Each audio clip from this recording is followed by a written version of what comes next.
Okay, if we can get started this morning. Our ex-president, Ed Tepper, has something to say to the group.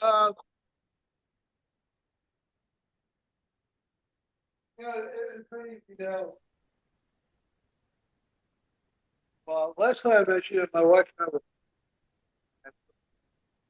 grandkids. Well, since then, so we're under contract for the house here to sell it, under contract for a house in Nashville to buy it. So it's going to happen, which we've been, planning on for a while.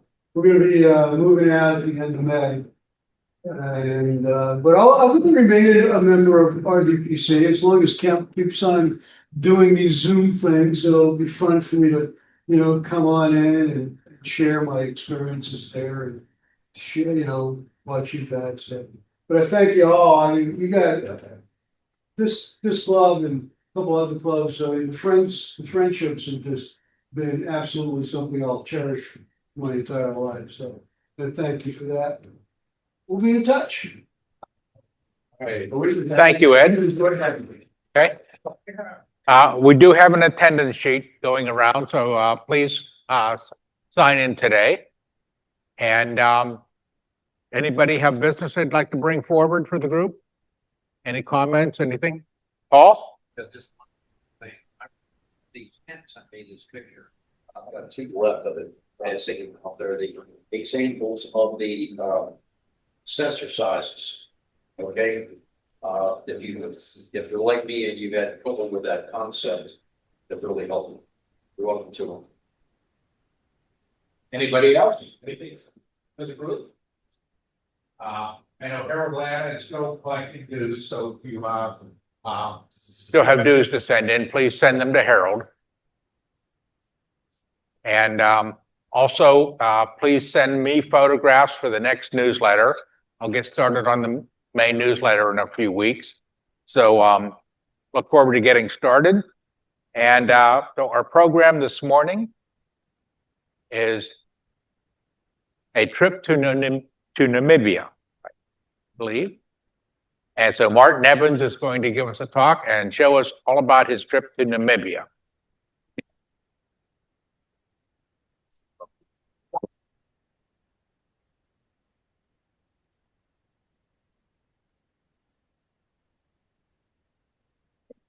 Where's the share on?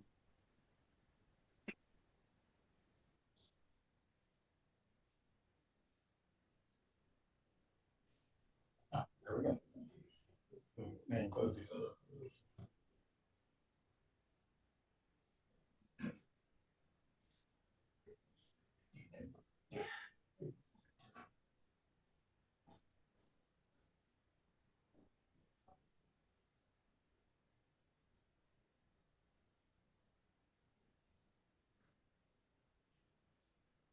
Hello.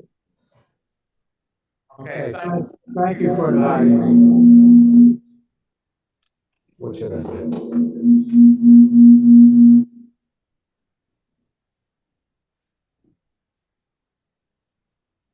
Turn that off if you want. Testing 1, 2, 3, that's fine. Thank you for inviting me. I know a lot of you here, and many of you may have gone to a trip similar to this and have even better slides, better information. But this was a fun trip for me, and as many of you know, often I go with VinCat, and this was no exception. We go to places our wives won't go or shouldn't go, and this is one of them. We signed up with a fellow named Brendan Van Song, and you will see his name on several of the slides as we go through. He offers trips all over the world. He's an interesting fellow in that on his videos, he's very talkative and talks you through how he envisions a photograph.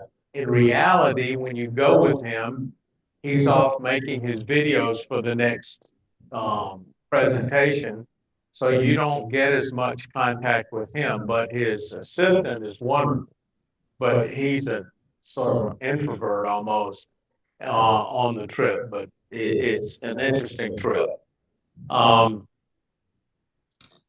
I watched Harold's presentation for this group a couple of years ago, and it was interesting to me that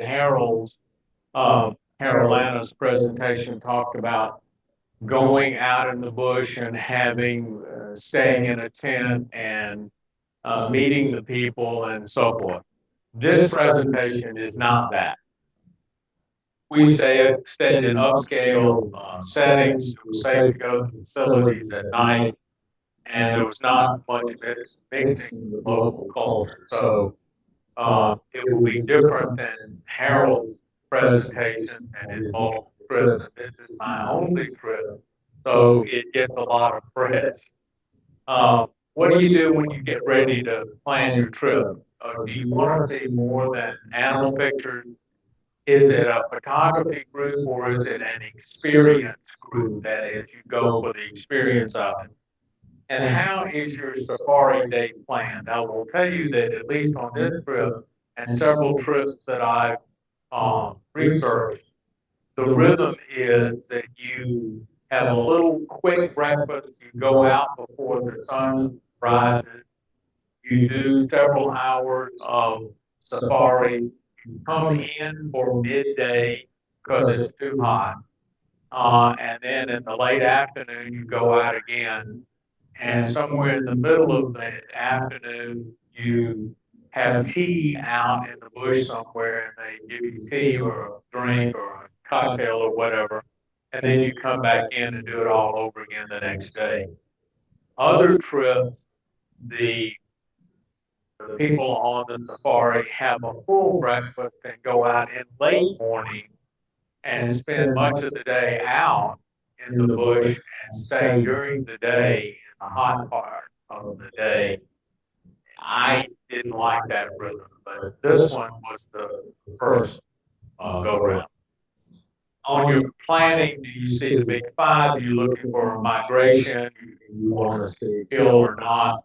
And obviously budget count, and I'm going to talk about that at the end, and surprise count.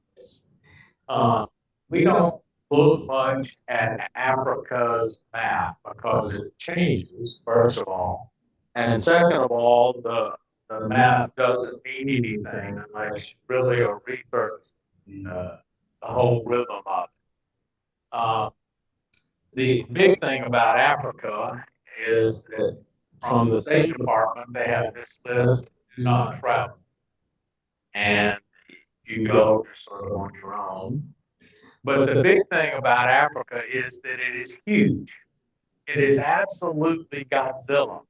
Look at the United States up there in the one corner, and then you've got China and India and most of Europe all can fit in the footprint of Africa, which is astounding because it's just huge.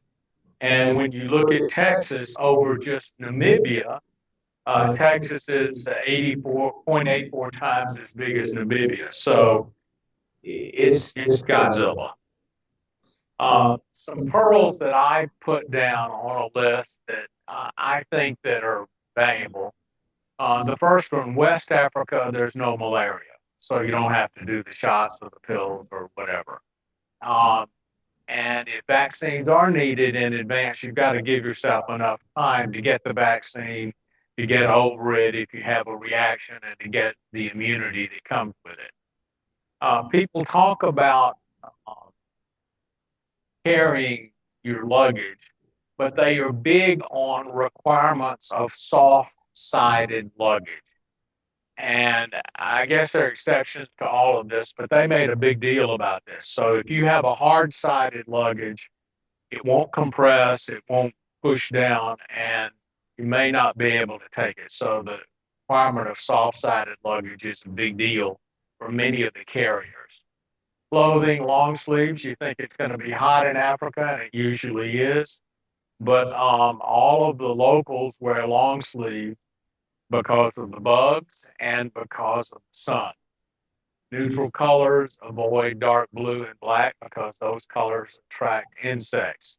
Apparently, one of Venkat's cousins didn't really pay attention to that, wore black stuff, got tsetse fly bites, had to be hospitalized, the whole 9 yards. So the dark color thing is a big deal. Prepare for dust because it is dusty. The timing, dry season, June through October. It's neat because the animals come to the water holes then because it's dry. In the wet season, the birding is better and there are less tourists because of the weather. There are a lot of stories about stay in the vehicle. Lots of folks don't want to pay attention to what the guide says, and there are tales about people being dragged up into a tree by a leopard, and other become the lunch meal of somebody. And so when they say stay in the vehicle, they mean it. Do not wander at night, pretty obvious. Avoid lens changing, pretty obvious. If you can take 2 cameras, obviously lots of batteries, hard, and it's not a fashion show. Um, you'd be surprised at how many people show up with a suitcase that's got their Monday outfit and it's not a fashion show. This one was a big deal for us. A luggage weight and size limits. Light aircraft in East Africa and Namibia limits you to 33 pounds, including your carry-on. So how much does your camera stuff weigh? And at the end of the day, you don't have many clothes to take if you want to take all of your camera gear. And I'll show you how that worked in a minute. And indeed, the anti-bug stuff is important and the strong one at 30%. In this particular trip, this was the, in yellow, Brandon Van Saun's list of where we were going. We added the last ones in white just to extend it 4 more days. So the quiver tree forest, Coleman scoop, Suits Play, Dead Belay, the skeleton coat, and Ecosia, and then our add-ons. Like I said, Namibia is bigger than Texas, and this was our route. There was more time than I care to discuss about how you get from point A to point B. Lots of time in the vehicle. And at the end, we took a small plane to our last 2 destinations. But this is the route of where we went. This is what I took. And it was, I think, 28 pounds. So I had about 4 pounds of other stuff I could take. People talk about the long lenses, and you will see people there who have a 600 millimeter f4 that they brought. And at least when I went to Costa Rica, they would weigh you and your camera stuff all together. And if you were over, you got a fee, add on a few $100s and so forth. This trip was not like that, but I was very paranoid about the weight limits. This is what it looked like. It's laid out on our dining room. And this is what it looked like packed. 2 camera bodies, 3 lenses, and lots of other stuff. But what I did, as the thing said, I put the camera bag when the weight was important, put the camera bag inside the suitcase and a little bit of padding for clothing around it. And it came in just at 33 pounds. But I was nervous about that and tried it over and over again with inside the suitcase, outside the suitcase, etc. There's some unique things about Africa. They ban single-use plastic bags in these countries. And that includes South Africa, which is at the bottom of here, and Namibia, which is right above it. Namibia says it's not on this list, but they're very much careful about single-use plastic bags. They don't like that. The first day we went to Johannesburg. You can take a flight from Atlanta to Joburg. It's 15 hours. And you can take it. It's not as much money as you think. We went business class, and it was about $5,000. First day in Mandela Square looks like that. They have these neat statues.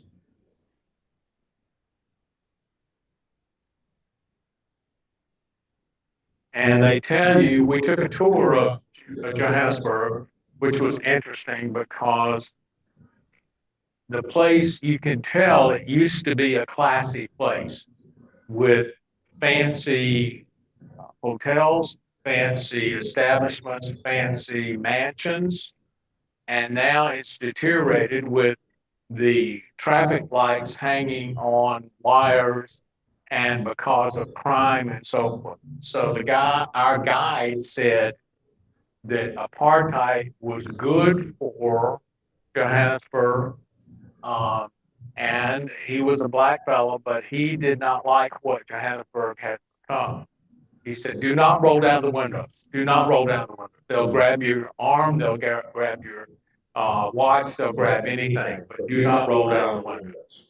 And he was not much in favor of what had happened. We went by a car dealership, which was probably 3 times the size of the Mercedes dealership on Midlothian. And it had Rolls and Ferraris and Lamborghinis in this place that looked like it was Harlem. I mean, it just didn't fit. And the guy said, "Wow, there used to be diamond mines here, and there's a lot of wealth, but it's behind walls." This was our first real stop with the group. Chameleon Backpackers. It was a very nice place. You had about 3 minutes of hot water, and be careful because it changed to cold very quickly. We landed in Johannesburg, and we were headed up to our first stop, Windhoek, and eventually Quivertree. It's a long way. 15 hours. And it was split up in 2 days, but you can see just by, again, Africa is huge. I'll show you some of them. And it varied depending on whether we were in the Brandon Van Saun's group or whether we were on our own in the second half. This was really our first stop. This is the Quivertree Base Camp, nice place. And these are quiver trees. They're the only place that they're seen in the world. They're unique. The guy said, "I didn't know we were going to do this." The guy said, "Now tonight we're going to go out in the Quivertree forest and take some pictures. It's one of the darkest places on Earth. There is virtually no light pollution." He said, "One thing I want to warn you about is when you put your bag down, don't venture far from it." Really? He was right. And so you put your bag down, and you put your tripod up, and you move 5 feet, and you can't find your bag. It is so completely black. It's amazing. I was freaked out. The quiver tree is a neat looking tree. And there are a lot of them. So the sun goes down, and it is so black. This is a time exposure, and I lost my bag, and I was freaked out. I was climbing around on the ground because I got a light, and I can't find my stupid bag. Yeah. But neat place. We went to these are cheetahs, and we went to an area that they're raising cheetahs because they're endangered, and we have some here in Richmond Zoo. Fastest animal on earth, land animal, I guess. They ask us not to geotag our photos because the poachers will come with the cheetahs. But a neat animal. And there was a lady sitting there feeding them, and the cheetahs got on her lap like a cat. Really? Okay. People say, well, how close do you get to the animals on a safari? The answer is close. This is one of the classic vehicles on this particular safari. There are lots of different vehicles that are available. Some have closed windows and an open roof. This one is open all the way around. But the cheetahs and the animals in this particular part of our tour are close. You don't need a long lens, and it's amazing. So we left the quiver tree forest, and we left the cheetah rehab area, and we're going to Luderitz on the coast. Another 5 or 6 hour drive. And it looks like this. There's nothing. There's nothing there. It just drives out. The problem with the area is there's shifting sand. And so tonight the road may be open, and tomorrow it's covered up by sand. There was a car in front of us that got stuck because it came upon the sand dune, and they tried to drive through it, and it stuck. And we helped them dig out of that. But it's nothing there. There's nobody there. There are a few horses, wild horses. I don't know how they survive. There's not much water, but this is the surrounding that you see on the way to our next stop, which was coal mine scoop. Abandoned diamond mine, abandoned in the 50s, produced 1 million carats per year in its time. And what's neat about this is it's a German developed setting. The buildings are concrete. What it is known for now is the sand overtaking the buildings. Again, the shifting sands, and there are lots of these buildings, and you wander in and out of the buildings, and the sand is obviously changing all the time. And there are lots of pictures that people publish about this, with the sand coming and going, and this is one of the most well-known, with the freestanding door and the sand, and people are, don't mess up the sand, don't walk in the sand. You're trying to tell people, and all the people are there trying to get their shot. But you do get some shots that are not so much inhabited by people. You can see the footprints of, I think these are probably rabbits, but a lot of sand in these concrete buildings. So we head off to the next place, and there are trains, but as you can see from the landscape, not much else. And again, if you have a breakdown, you're sort of out of luck. All of the vehicles that we were in had at least 2 spare tires, and they were used. We had a flat in each one of the vehicles that we had, ended up changing. Luderitz is on the coast, as I said. This was our place to stay. And as you're traveling in this area, you see all these animals that you've never seen before. Oryx, big pointed horns. And as you can see from this, it's out in the middle of nowhere, and they're solo, a lot of them. with sand in the background. What this area is known for is its red sand. And red sand dunes, people take pictures of, and we'll show you some of those, but pretty well known. The shape and the sunset and the vision that you get from the red sand dunes and those shadows over the line, pretty neat. With the oryx there in the front and the nothingness and then the red sand dunes, pretty classic view of this area.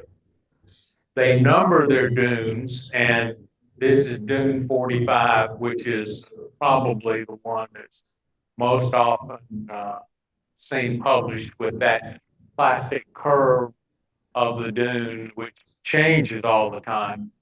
And there's another one called Big Daddy that people climb and walk up the thing.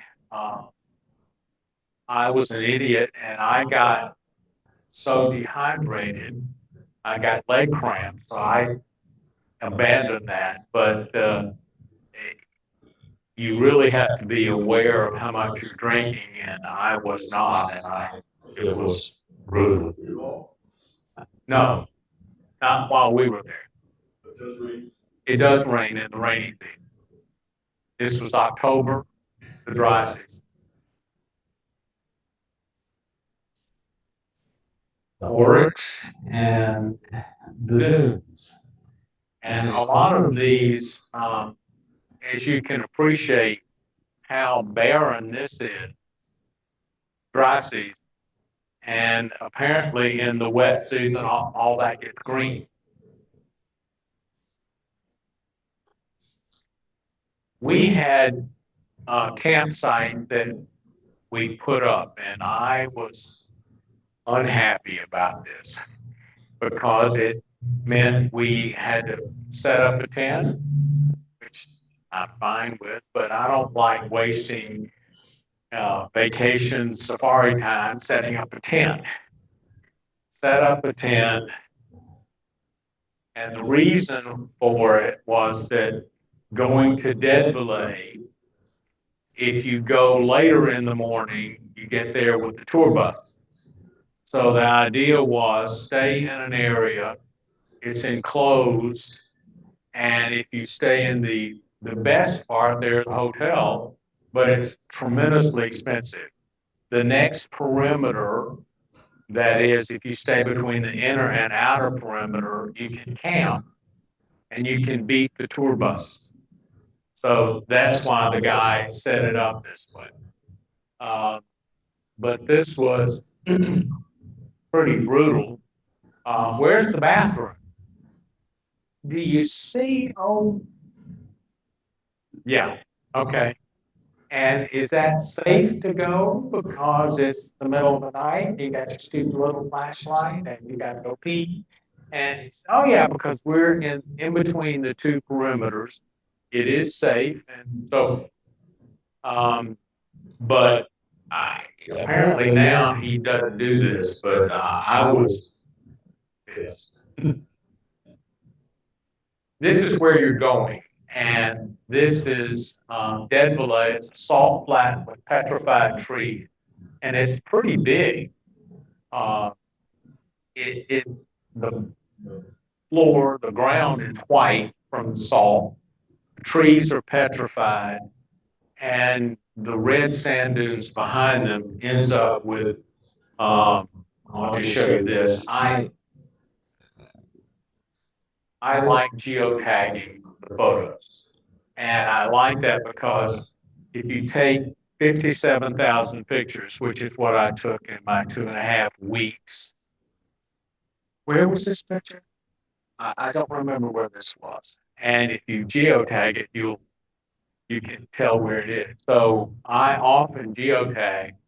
The featured photo is usually yellow, or featured series. And as you can see, there were 8 pictures taken here, 9 there, and some up there. But this is, I think, a neat thing to do. And this was on the way to dead belay, which produces this kind of pictures with the white salt flat ground, the petrified trees, and the red sand dunes in the background. And you can make it as dramatic a look as you want. Our critiquers at the camera clubs, and when you take this picture, you need to make sure that your tree branches aren't overlapping. Okay. Yeah. But you get these kind of blue sky, red sand, whitish ground, and the petrified tree. So when you leave there, on the way to the Swakopmund, it's again barren, and there's dust everywhere. The redness of the sky is from the dust, and it will be all in your camera if you're not careful. But you try to get a sense of where you are in this whole rhythm. But you can see again the red sky, the red sand dunes, and the barrenness of the place.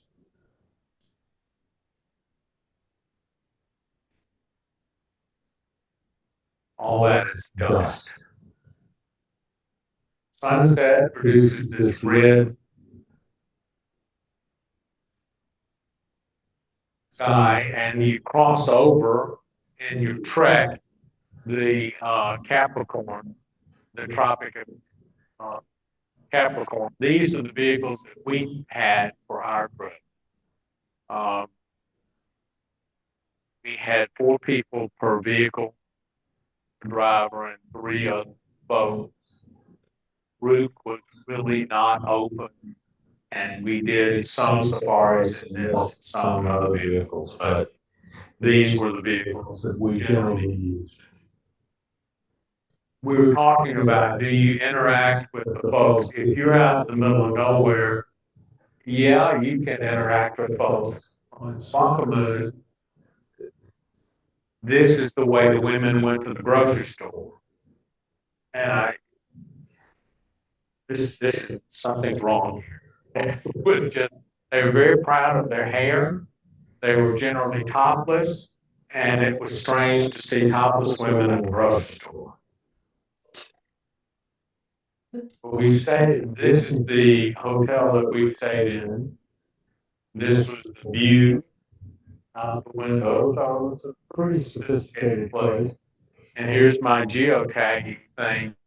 As you can see, it's on the ocean. You can see pretty, not huge town, but it's not a few tents. And again, the geotagging is helpful for me. Some of the buildings look like this. Neat looking place. Neat pier. The pier at Swakopmund was neat. The problem for me is I lost my jacket. So what? It's Africa. It's freezing. It's absolutely freezing cold. I am on the coast. I can't find my jacket. One guy lent me a little something, but I was miserable. It was absolutely cold as can be. So you think you're going to sort of the desert and it's going to be hot. And you have this prissy little nothing coat which blew. Oh, I don't know where it went, but I was freezing. To just show you again to emphasize the geotagging, the yellow square is where I was standing when I took the picture of the pier. And you can remember it that way when you're geotagging things. The Skeleton Coast is pretty well known in Africa because there are lots of boats that have crashed on the water at the beach. And this was fascinating because the waves are crashing over this boat. There are seagulls all over the boat is deteriorating, and so forth. But it's a pretty rough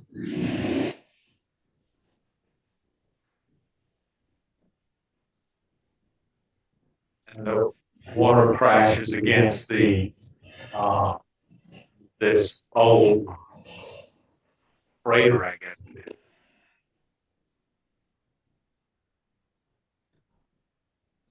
So we head out of there, we go to Cape Cross Lodge, pretty posh surroundings. Water is somewhat not as rough, and we're going to a seal preserve. Wonderful photographs of seals, terrible smell, awful smell. Thousands and thousands of seals, but man, was it smelly.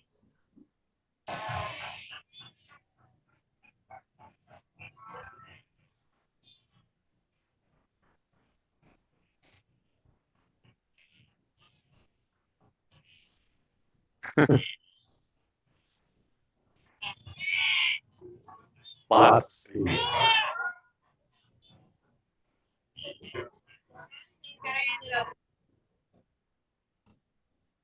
So we stayed there the afternoon, neat photographs, and we headed off to this lodge, which was different in that, and there are a lot of these around.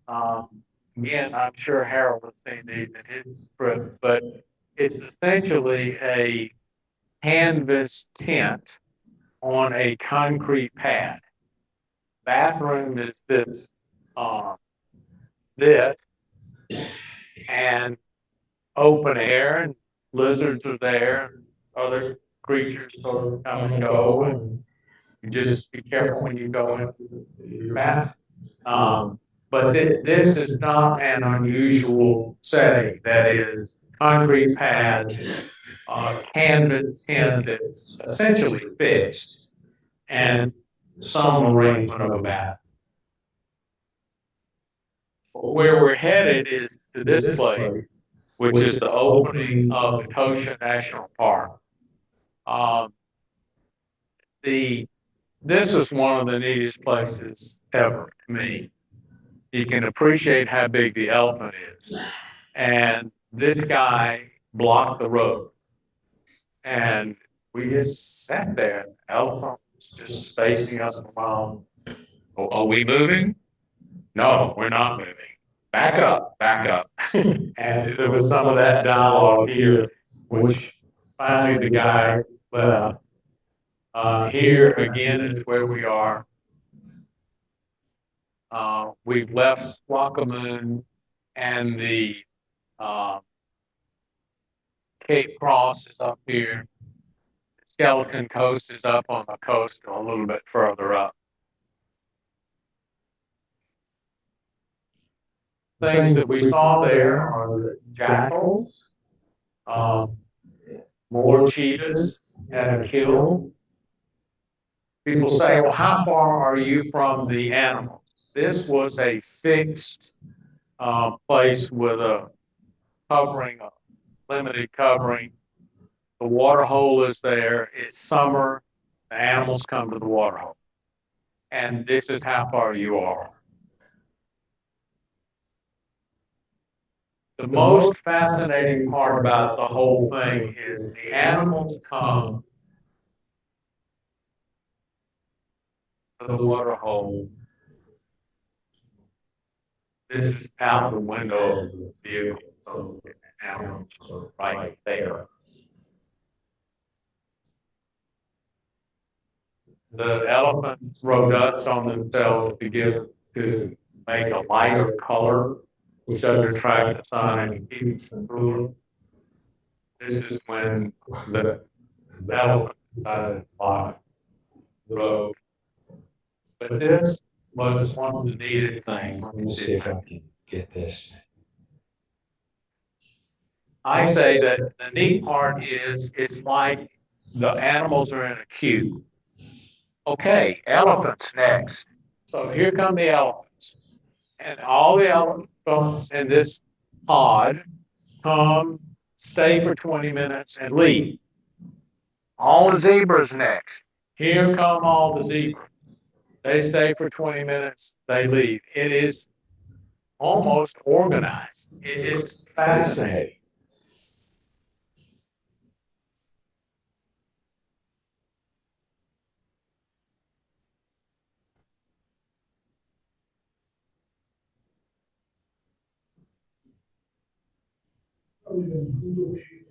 Yeah.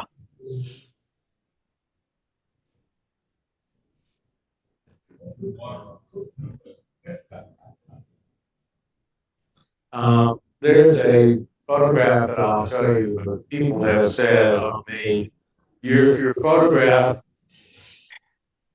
you photoshopped all those birds in front of it. No, that's the way it looked. And here's the photograph that I took of that, which I've sold a couple of times, and it's just a neat view to me with these thousands of birds and the zebras and the water. Again, different animals come to the water hole. These guys are around, or at least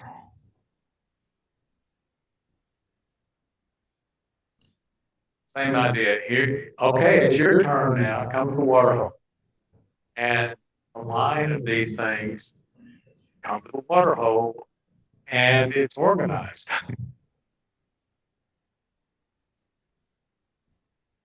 Lots of birds in Africa, and you spend a whole day talking about that. Now, when the lions come, everybody else, okay, everybody stay still. Nobody moves. The lions come, you can see these other guys off in the distance, they don't move. The lions come, they drink, nobody's moving.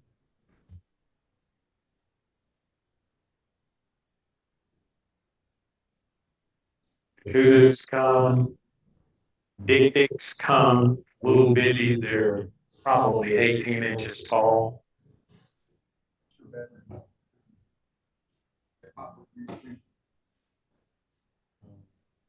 Oh.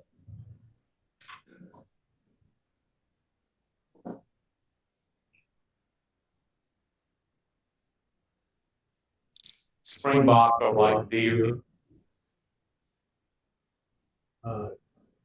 The hornbill are all over the place. And so we went to Etosha. They had the animals coming and going to the water hole. We stayed for several days. We did lots of pictures, and now it's time to go to Madikwe.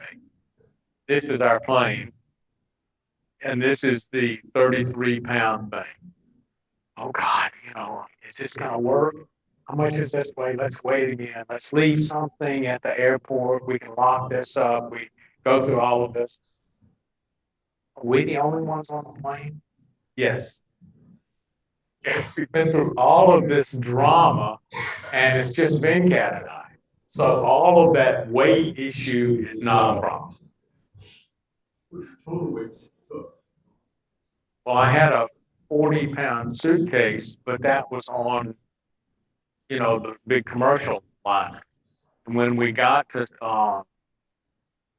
some of the places, you could leave your 40-pound suitcase and take a little bitty, basically a camera bag inside of a suitcase with some underwear and a couple of days of change clothes for the next week.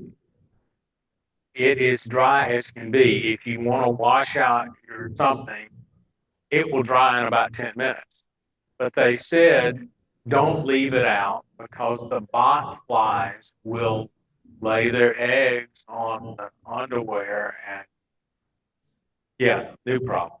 So if you want to wash it, stay there, let it dry, and then put it away. So we get on the plane, and the first place we went to was a place called the Bush House. I thought it was one of the neatest places. This is a view down the front porch, but this is a view in the animal hide or the blind with chairs and this bunker type thing overlooking the water hole. which was neat as can be because you left the front porch, went into this tunnel, and you came up in the blind, and here's the water hole. And you end up, it looks like this with the big arrow. If you're on the other side of the water hole looking back, that's what you see. And you can see the water buffalo, and this is where you would be in the line shooting out with the hotel in the background there. What that does is it gives you this kind of view, which I thought was cool as can be. And produce this.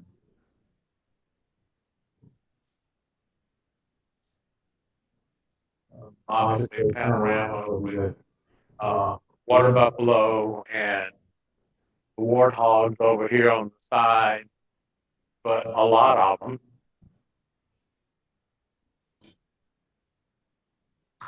And the place was pretty nice. This was a breakfast setting.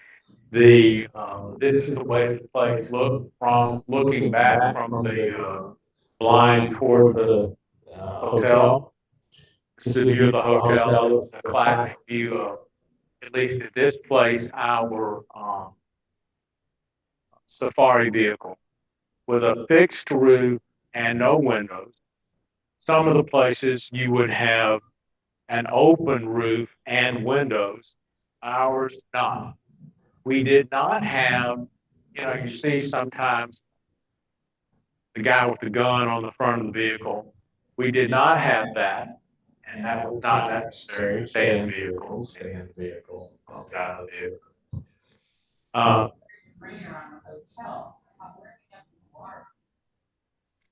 I assume they well and pump it in.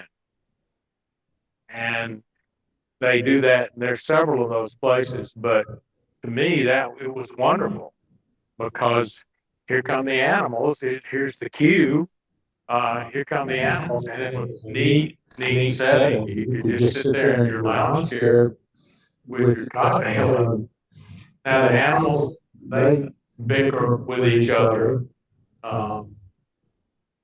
but they come to the water hole.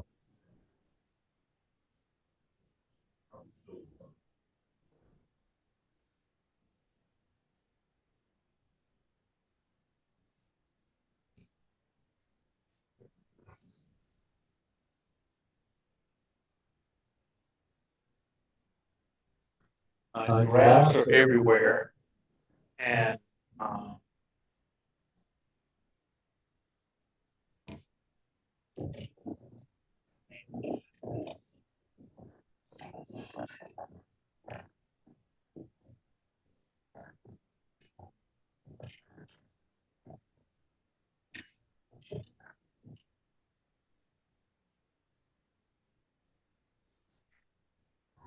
warthogs at the water hole.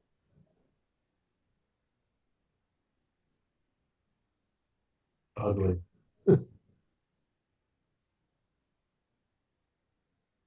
This is one of the few places that has wild dogs. Wild dogs are a big threat to a lot of the animals because they run in packs, and they are not much different, at least to the animals, I think, than hyena. But the rhinoceros were out there in the field, and here come a pack of dogs.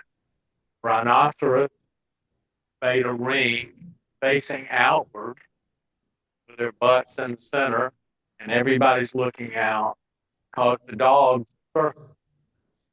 And it was like circle the wagon. And the rhinos faced out, the dogs came, the rhinos made a big hoop while the dog left. The dogs looked like dogs, but with giant big ears. So our next thing was at, I can't pronounce it, Kakandu River Lodge. So we've left all of the dryness and we go to the river place within the same Dequay Park. And this was strange. The rooms were up on stilts. There were 12 rooms. We always have to make a big deal. We're good friends, but we're not that good friends. We need two beds. And so that was a big deal. But this is the way the lodge looked up on the stilt. And canvas walls. So we arrive at this place, it's lunchtime, we sit down, and it's an open air thing, and Ben Cat's buddy, this monkey, comes and steals part of his lunch. Steals his biscuit, steals his thing, goes out up in the tree and eats the biscuit. And everybody says, well, that's just the way it is. You can see it on the left picture, the guy's out there. And if you went outside, he'd go free.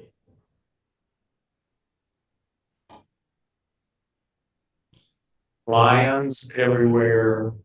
Again, the white elephant thing with the dust on their back to make their color lighter and it preserves makes them cooler.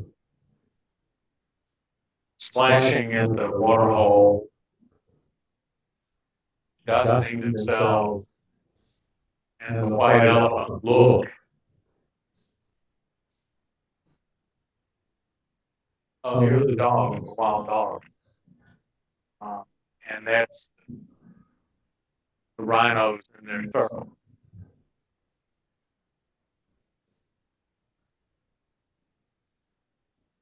Newborn elephant.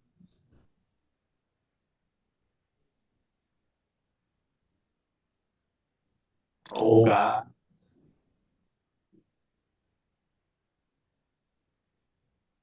Not every day is friendly, but pretty much back at giraffe land. I just wanted to mention a little bit. People talk about how much they spend on safari. You could do this, like from Atlanta to Joburg, you can get for $2,500, and safari for $5,000. And not nothing, but it's not as much as people think. Because I've asked a lot of people, how much do you think? Oh, that's $25,000. And the answer is not all. Our thing with Van Thorn was $5,000 per person. Which I thought more than 2 weeks was not bad. So at the end, when the animals come to the water hole at need day, but they're not going to line up for the best shot always. Any questions?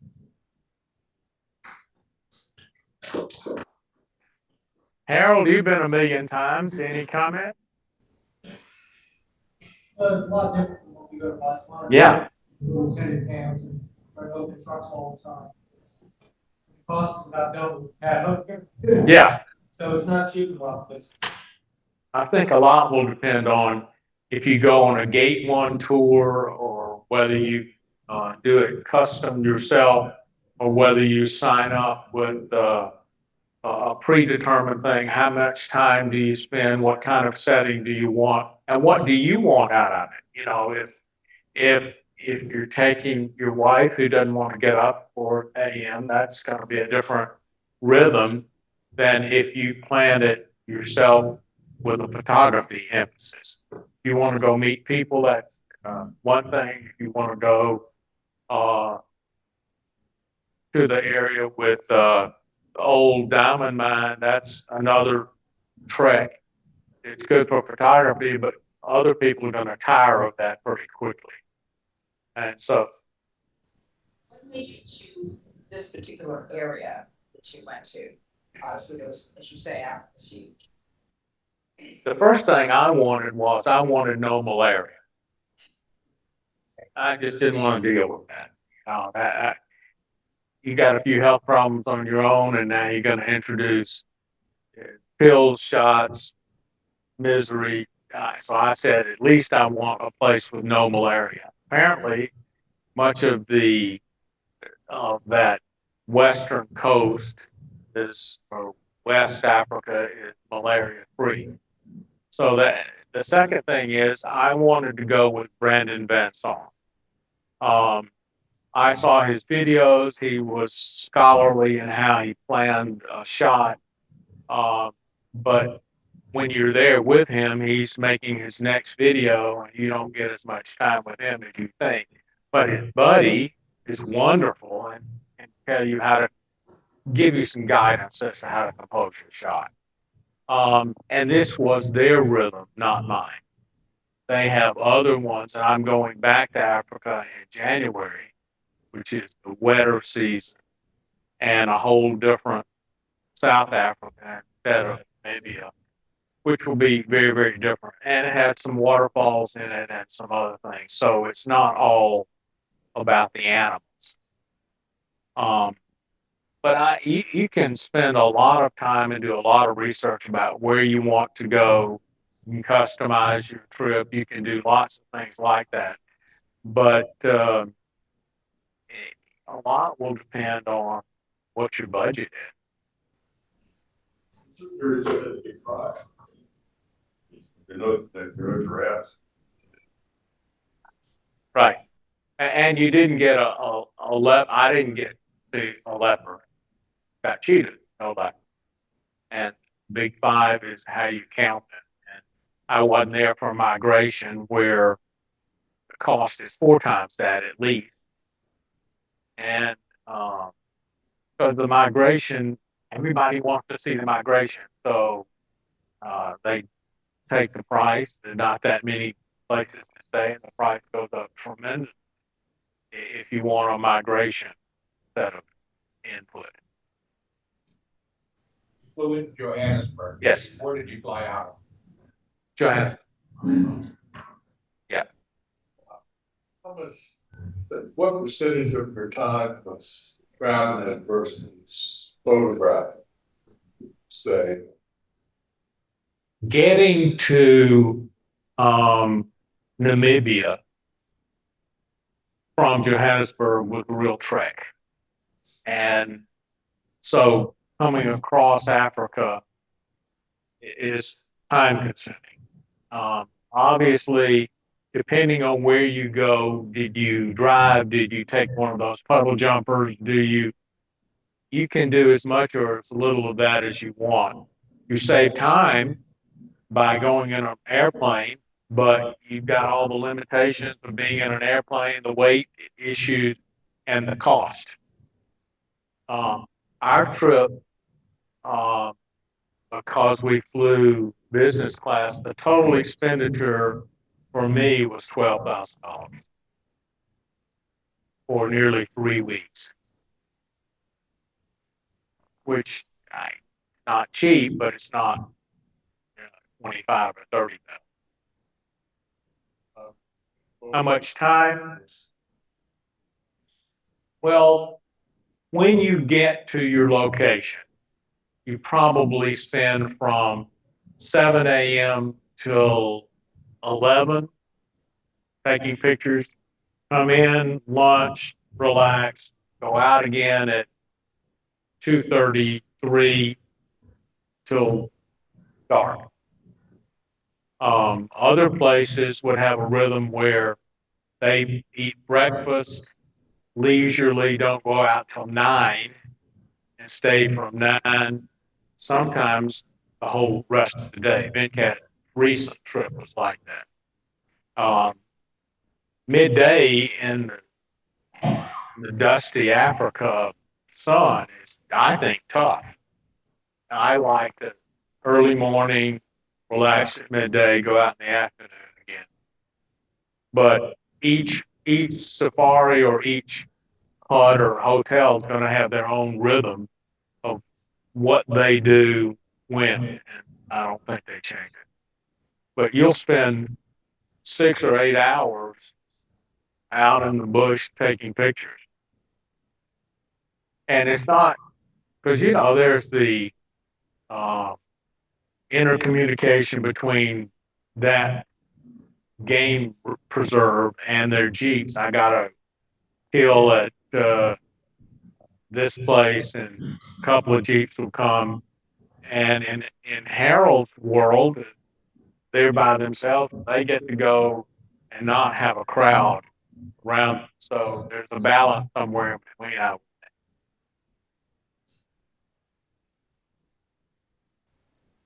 Feel you had enough time taking pictures and animals and things like that? You feel that was enough for you? It was enough for me because, you know, my wife says, "How many pictures of giraffes do you need?" Oh. Yeah. How many pictures of a lion do you need? Yeah, yeah. And like I said, I'm there for 2.5 weeks. I took 57,000 pictures. I'm not exaggerating. And at my, you know, all the cameras now take 20, 30, 40 frames per second. And the frustration with that is photographically to me is you want the iconic shot. So you wait and you wait, and then the animal leaves, and you never got your shot. So take what you can get, and if it's the iconic shot, fine. If it's not, well, you missed it. Sorry, or it didn't happen. His butt is toward you, and he never turns around. So you're waiting, and then it doesn't happen. So take what you can get, and if it's good, fine. If it's not, we'll go again. Would I go again? Yes, I'm going again. Is it different? Yeah, you want to have a different experience each time. And if you want just animal pictures, you know, you can go fly uh, directly to the game preserve or where you're going and do just animals. But if you're going to Africa, you might see something a little, you know, a diamond mine, a waterfall. There's some famous waterfalls in Africa. But, you know, to each his own. If you're going like Harold does, that's a whole different experience than this is. A lot of people do a game preserve because it's structured. You don't have to go for a long time, and they don't want to be in the middle of nowhere in a tent. Each his own. You're gonna do music all the year you took, and when did you shoot at most? 3/4 of the time anyway. So There was a guy on our trip that had a 600 millimeter f4 prime. That's too long, too heavy, too much to lug around. And the animals, the ones that are that far, fine. But for most of the things, if you're in a Jeep and they're going to take you to the animals, you could use very easily a 100 to 400, 100 is plenty. And there are a lot of people that go with iPhones, which is, you know, surprising, but the pictures are pretty amazing as well. Especially if you're from me to you, from a, what do you need? You know, I did not use the wide angle at all. The panorama that I took of the animals at the water hole was 5 things stitched together. So I did not use the wide angle at all. In the quiver tree thing, that was the 24 to 105. Okay. I did not take a 2.8 lens at all. I did not take a flash at all. I took the tripod for that event, otherwise was unnecessary. A bean bag on the door is all you need for most things. So you could do without a tripod and so forth. Probably the biggest aggravation is got these plugs that are unique to each country in Africa. And you go to a couple of different, did I get the right plug for that place?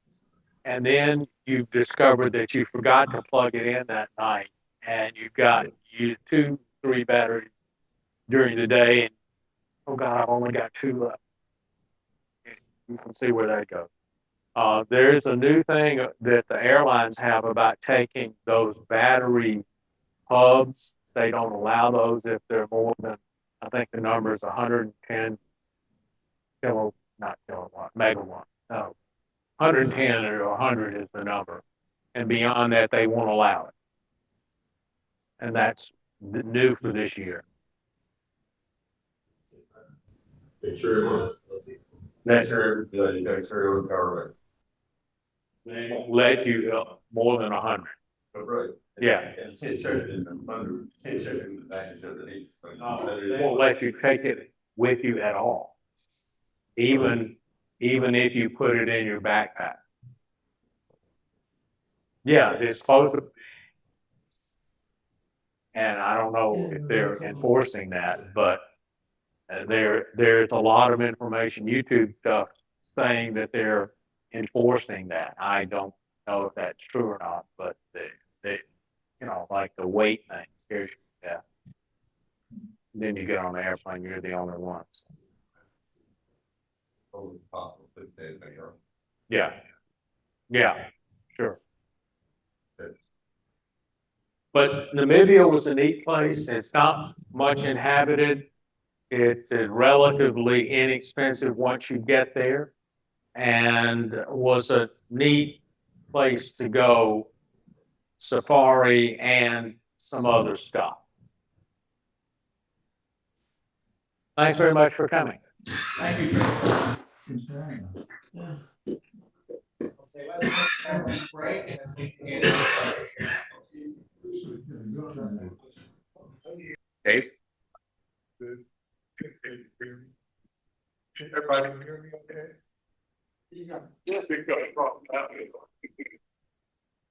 Well, here, use the microphone just for the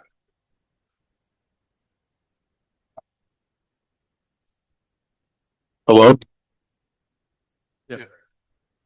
Okay, so, I took this picture at the, 2 Street Festival. And there are a group of people who bring their, vintage cars, to the festival. And I think this is, 57 Bel Air Chevrolet.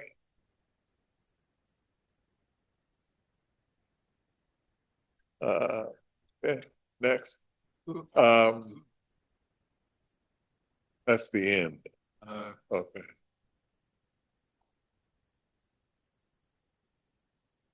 Okay, this is a vintage car. I'm not sure what year this is, but it's a Roadster, and it was I thought it was in great condition for the age of that vehicle. Next. Also at the 2 Street Festival, another vintage vehicle at the 2 Street Festival. And this vehicle was a guy. He was dressed in Superfly outfit, and this was a Cadillac, and he had these album covers and cats on the top, and so this was a Cadillac. I'm not sure what year it was, but he was pretty proud of his vehicle and the sign of the times, whatnot. So this was taken from Hollywood Cemetery. I got lucky, and they were to capture freight train, railroad tracks coming through that S curve at Hollywood Cemetery. Next. This is this was at the pump house, and just as the sun was going down. Next, over about 2 weeks ago, uh, went to DC. I went up there for the Cherry Blossom Festival, but instead of going to the tidal basin, my daughter took me to the National Arboretum. And this was one of the trees, and in the background, you could see the Capitol Column. National Arboretum, pretty large expanse. And so it was a cool day that Friday. And so we didn't really, walk around the entire place, but that was fun. This is I get, these are the Capitol columns. I guess the Capitol burned down, the Supreme Court burned down, and they preserved this column called National Arboretum there in DC. Also, as a part of the Arboretum, they have a bonsai museum. And they probably have, I would say, I don't know, 30 or so bonsai trees. I guess that's what they are there. And so these are different bonsai trees that I took a picture of in this bonsai museum as a part of the National Arboretum. I think there's one more. I think that's it.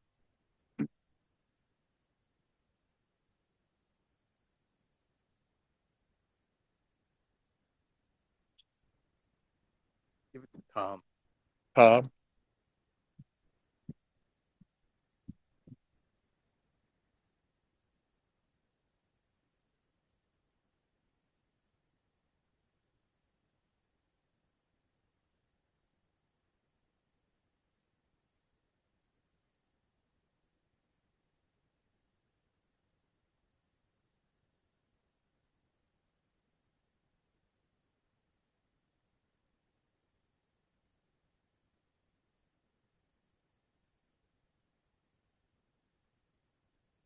I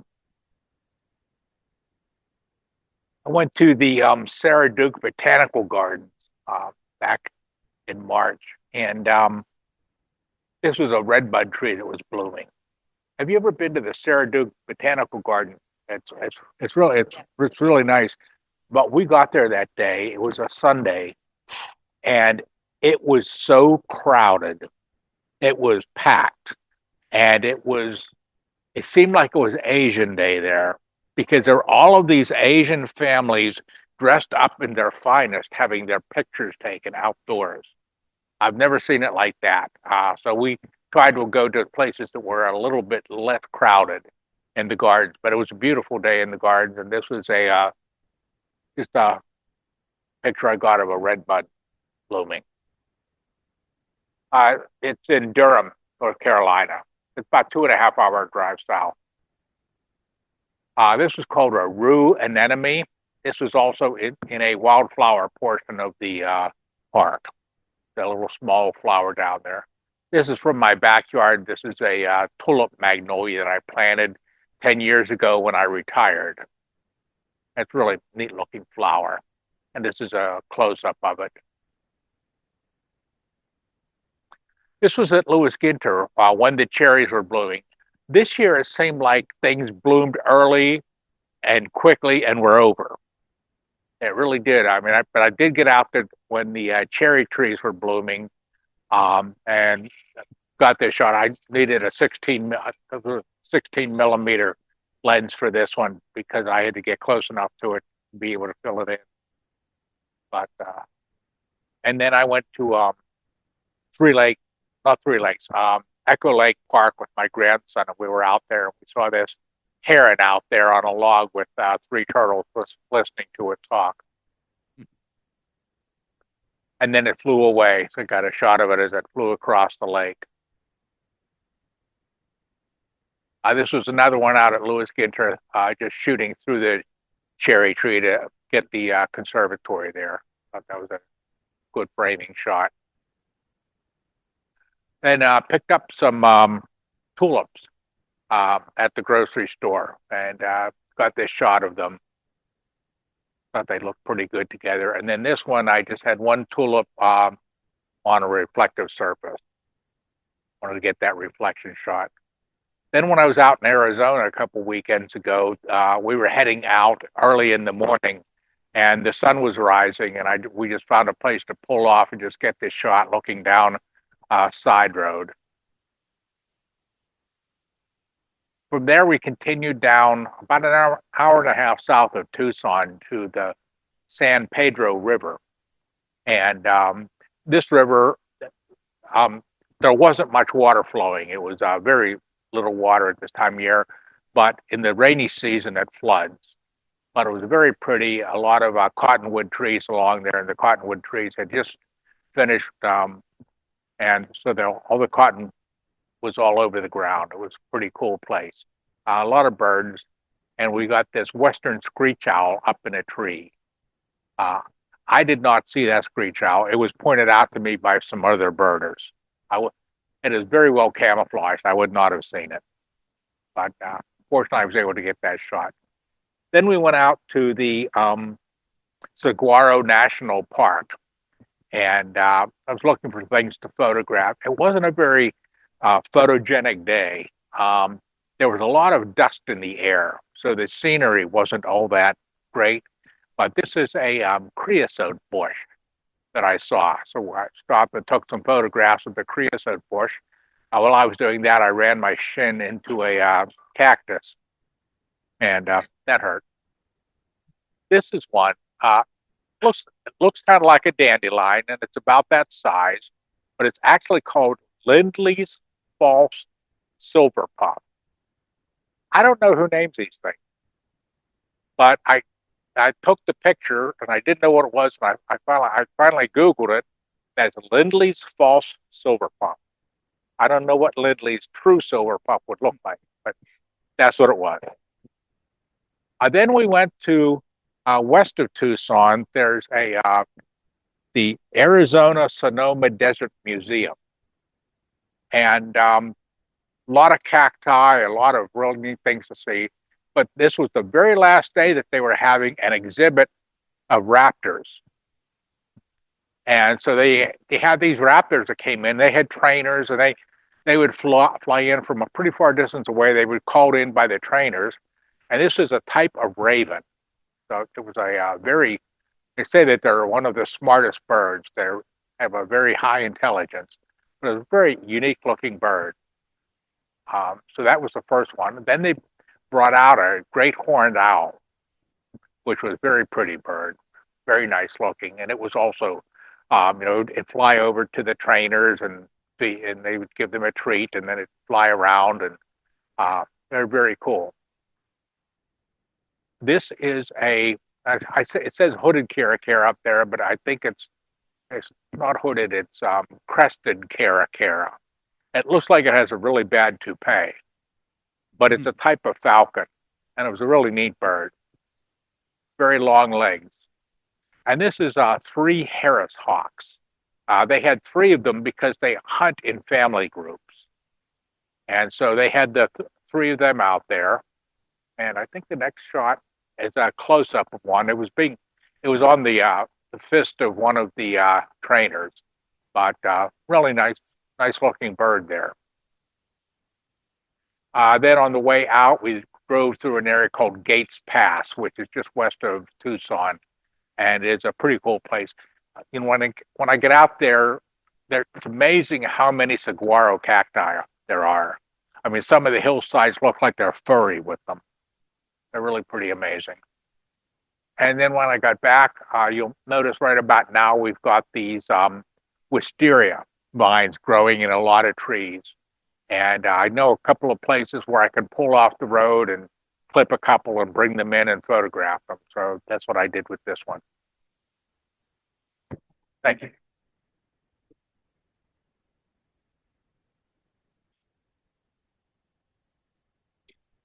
Not until I looked it up, though.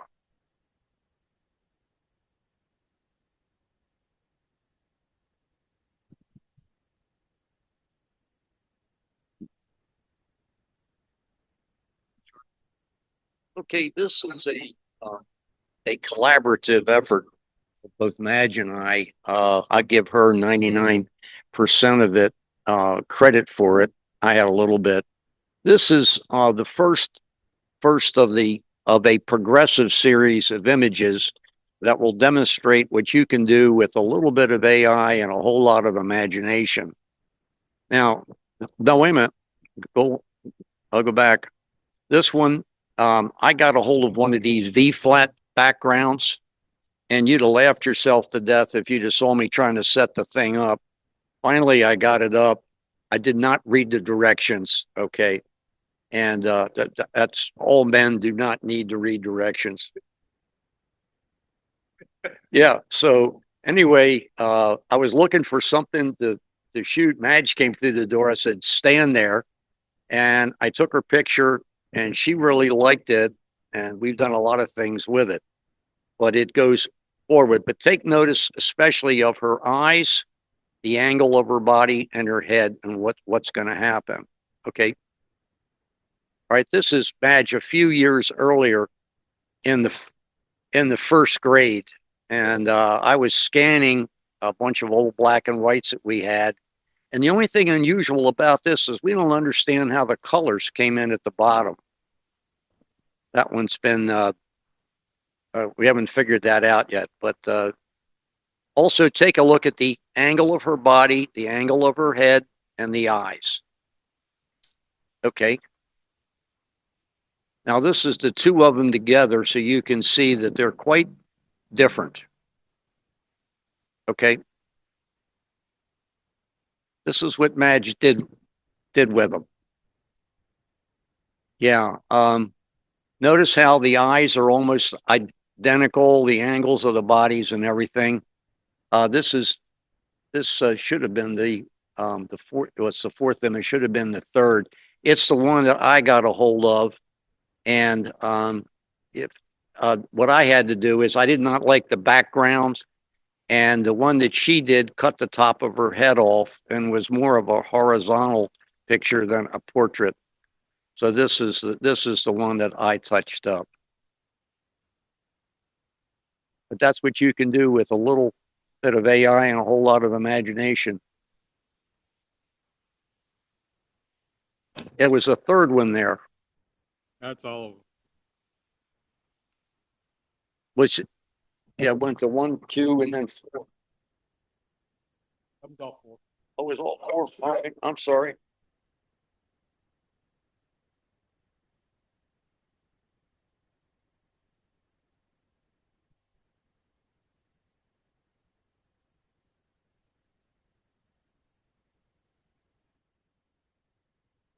So I took a trip to Montenegro and Croatia, which I bet half of the people in this room have been to, but it is, in my view, one of the photographic masterpiece places of just everywhere you turn, you've got great colors and textures and history and so on. And this was inside of a 1,000-year-old ruins of a Catholic church, St. George Church. And we actually celebrated my wife's birthday in there, and so I took quite a few photos. But the windows here, this is the barred window. I really liked. You don't see much of the surrounding wall, but it's got spatterings of blue and other colors. Right up in this area, so this is near Kotor, Montenegro, and up a hill. So part of the group was hiking up in the hills above there, and found the church, and also suddenly found myself surrounded by a half a dozen or more goats. And I thought this was particularly interesting in terms of the look that he was getting me. Kind of, I think this is my territory, friend. Keep moving. But there were some other shots of the goats that I thought were a lot of fun that I maybe I'll include another time. This was, and I shot this on an iPhone, and this is the plaza there in Old Town, Kotor, and started out as a typical iPhone photograph, and then I used the cleanup tool, and it's not perfect. without a doubt. But there are a good dozen people standing in the mid part of the square there towards the back and the housing, and a couple of people up front. And then I used a filter, the Noir black and white filter, because I loved the plaza, the stones there, and wanted to emphasize the contrast, black and white. Food was a big part of this tour, and here is one of several different farm to table establishments. This one a couple of years old, couple of 100 years old, in fact. And I enjoyed this shooting handheld at maybe 1/20th, which you can do, I guess, with an iPhone. But I love the lighting and the rustic walls and so on. So and this was in back in Dubrovnik. So anyone who hasn't been to Dubrovnik, what a wonderful place to take a long walk on the wall that surrounds the city, and you're have the opportunity to enjoy many different scenes like this one. So this I like this because it captured the many different roofed buildings with the classic roof that you have. Some very old tiles and some very new tiles, plus a little bit of the laundry, and then you could barely see there's a cat resting there on the wall as well. We went to Lokrum Island, which is a short boat ride from downtown Dubrovnik, or Old Town, I guess more properly, Dubrovnik. And this was where they shot a lot of Game of Thrones. So that's kind of its uh, fame, but it's a beautiful island that's easy to walk around entirely. There were peacocks, and so that's what we have here is just a close up of some peacock feathers. We were having lunch there, and the peacocks, of course, made themselves known very quickly. So I took the advantage of that and shot a photo of it. And there were a lot of cacti, so cacti and peacocks tend to be prominent, and so I got a shot of a cactus flower in bloom. And then a little bit more in the farm to table, big food you can see for our group by this gentleman. I just enjoyed the juxtaposition of this wonderful dish that he was creating in this massive cooking area. And the only problem is you don't get to appreciate the fine smells that were coming from that, but we certainly did. It was very enjoyable. And I think that might be the last one. So this is again in Dubrovnik, entitled Underwear.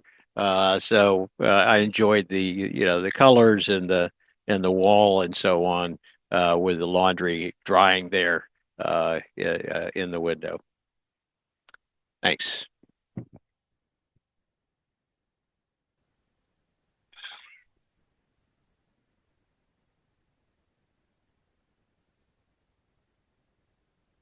I went to the Virginia Museum of History and Culture a couple weeks ago. They had this Commonwealth Crossroads event there, and these are some photos from that. It's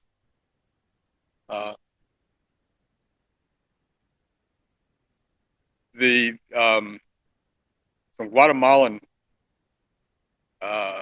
people were out here doing this Alhambra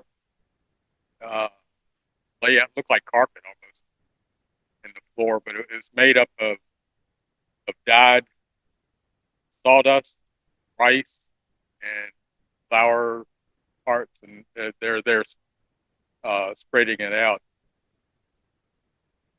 Here's a photo of a section of it. It was real long on the floor. This is a weaver from Guatemala weaving a fabric.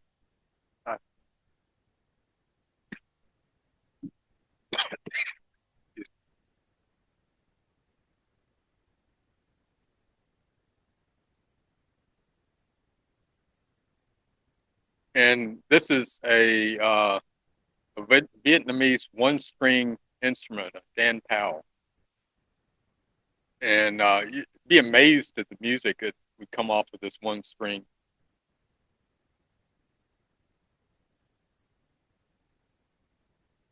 These are an Ethiopian woman and her two daughters were doing a coffee ceremony, and coffee originated from Ethiopia. And it was quite interesting. She would pour the coffee into this pot, had it on the stove, and then pour a little more water, put some more coffee in it, and circulate it, and do it back over and over and over again. and then she's pouring out these cups, and I had a cup. She said you could do some milk and sugar or cream and sugar if you wanted. I just wanted to drink it like it was. And it was like taking a cup of espresso and boiling it for about 2 hours, reducing. It was, some kind of strong, but it was really, really good. Stay awake for 3 days. And here's some dancers from different areas in their costumes. There's that over on the right is that Alhambra.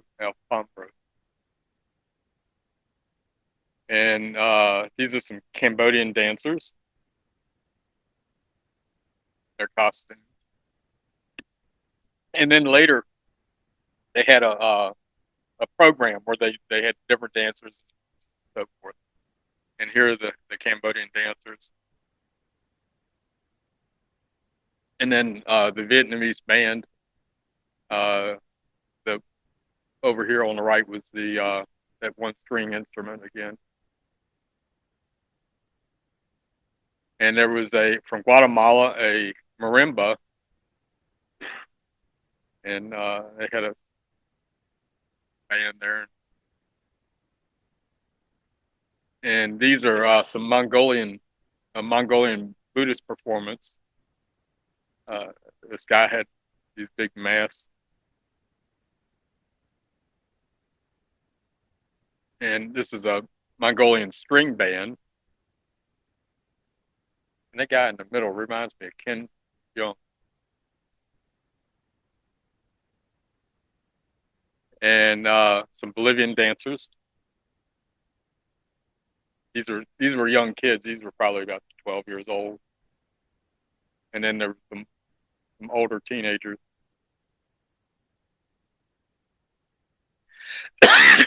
Oh, and I added this one.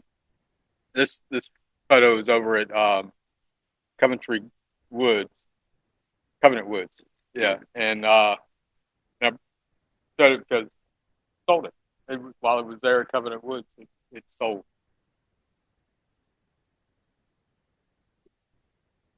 Right.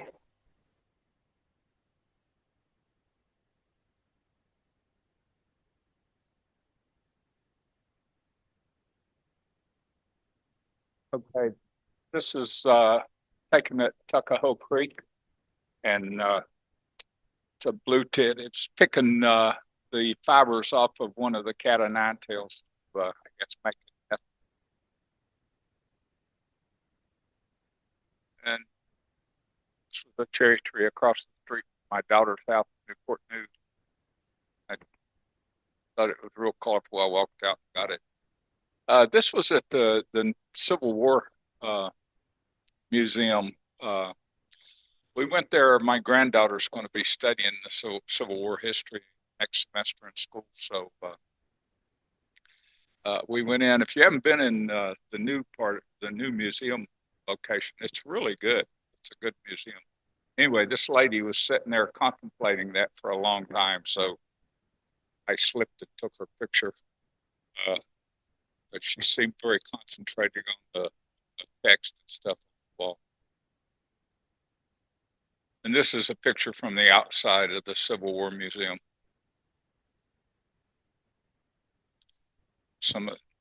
I got a new lens. So I got a new 400 millimeter lens, and so I put it on my camera and walked out on the steps and took this picture down the street from my house. So I wanted to try it out. After we were at the Civil War Museum, we went to Hollywood Cemetery, and it was really nice that day. Everything was in bloom. It tested my allergy pills out really well. Anyway, that was Madison's tomb, and this is John Tyler's tomb. And then I took the obligate picture you're obligated to take of the skyline from the cemetery. So I took it too. And this is the most photographed tree in Henrico County. It's at Tuckahoe Creek Park.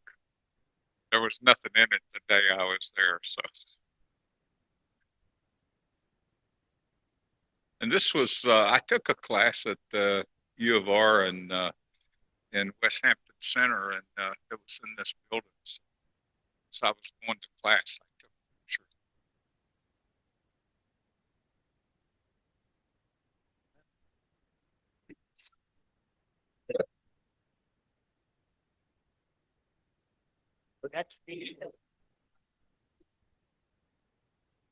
Yes.